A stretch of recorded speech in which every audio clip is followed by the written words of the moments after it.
everyone, before we dive into today's story, tell me in the comments, where are you watching from and what time is it right now where you are? I love seeing how many amazing people tune in from all over the world. If you enjoy these kinds of stories, don't forget to hit that subscribe button, tap the like to you, and turn on the notification bell so you never miss a new upload. Let's get into it. He handed me the folder like he was doing me a favor. "Your college fund," he said, sliding it across the table. "It's gone. I used it to pay off your sister's mortgage. You'll thank me later." I looked up from the folder, from the neat rows of bank statements that confirmed he wasn't joking. His face carried that smug calm of a man convinced he'd made the responsible choice. I smiled. Small, controlled. "If you think so." He chuckled, satisfied. He thought the conversation was over. He didn't notice my silence wasn't submission. It was calculation. 40 minutes later, when his phone rang, his face turned pale. You have to understand something about my father. He was a man who prided himself on control. He liked to make decisions for everyone else, and he called it guidance. For as long as I can remember, he treated my choices like suggestions and my dreams like detours. He loved my sister, Nora, differently. She was fragile, dependent, always one bad decision away from disaster, and he thrived on rescuing her. I was the one who never asked to be saved, and that made me less interesting to him. When Mom died, that imbalance grew. He turned his help into a leash. Every dollar he gave came with invisible strings. So I learned early, never owe him. That's why the college fund mattered. It wasn't just money. It was freedom I'd earned, part-time jobs, scholarships, savings I'd scraped together for years. He'd promised to safeguard it until I graduated. I believed him. Then came the folder. The first thing I noticed wasn't the missing balance. It was the tone he used when he said it.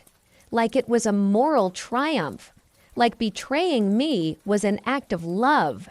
That was when I realized something. My father didn't understand consequences. He'd spent his life rewriting them. So I decided to teach him. I didn't yell. I didn't argue. I just nodded, thanked him for the lesson, and excused myself. While he poured himself another cup of coffee, I opened my laptop in the next room. The first thing I did was access the joint account he'd used to move the funds. His arrogance worked in my favor. He'd never changed the password. Still my birthday, still predictable. I downloaded every statement, every transfer, every wire. I traced the trail straight into Nora's mortgage, and further. Turns out she wasn't the only one he'd helped. Over the past 5 years, he'd quietly rerouted money from trust accounts meant for me and Mom's estate into side projects he managed under his company's name. Mostly small loans he never repaid. It was embezzlement. Personal, yes, but still embezzlement.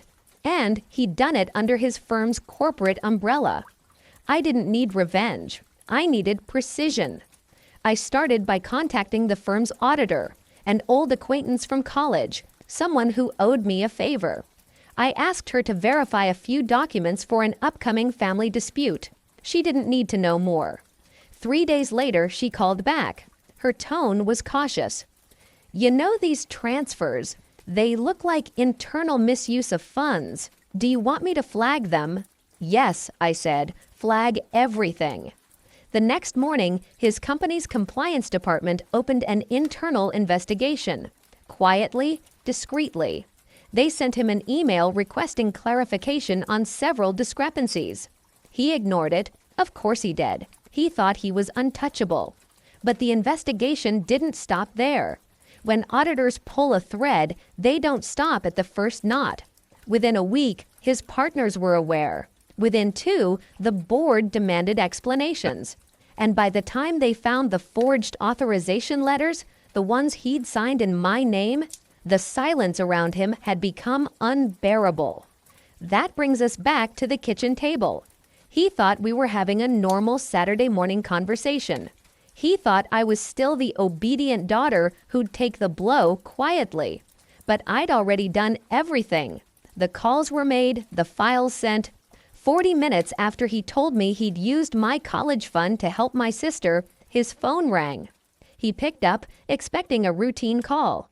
Then his smile faded. Yes, this is he. What? No, that's impossible. His voice trembled. The hand holding the phone began to shake. I watched, expressionless, as he tried to control his breathing. He hung up slowly. His skin looked gray. What happened? I asked, my tone perfectly neutral. He swallowed.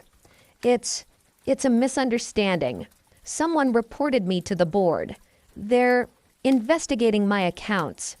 Oh, I nodded, feigning mild surprise. That must be stressful.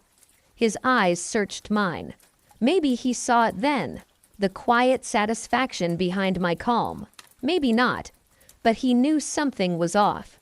He opened his mouth to speak, then closed it again. The silence between us stretched. I stood, collected the folder, and said softly, I told you I'd thank you later. He lost his position 2 weeks later. The firm froze his accounts pending review. Nora's mortgage was flagged for improper transfer of funds. She had to sell the house. I didn't gloat. I didn't need to. Justice is quieter than revenge, but it cuts deeper. I used the remaining trust money, once everything was recovered, to enroll in law school. The irony wasn't lost on me. Sometimes, when I see his number flash on my phone, I let it ring. Because some lessons are only learned in silence. And 40 minutes was all it took for him to finally understand what it feels like to lose control.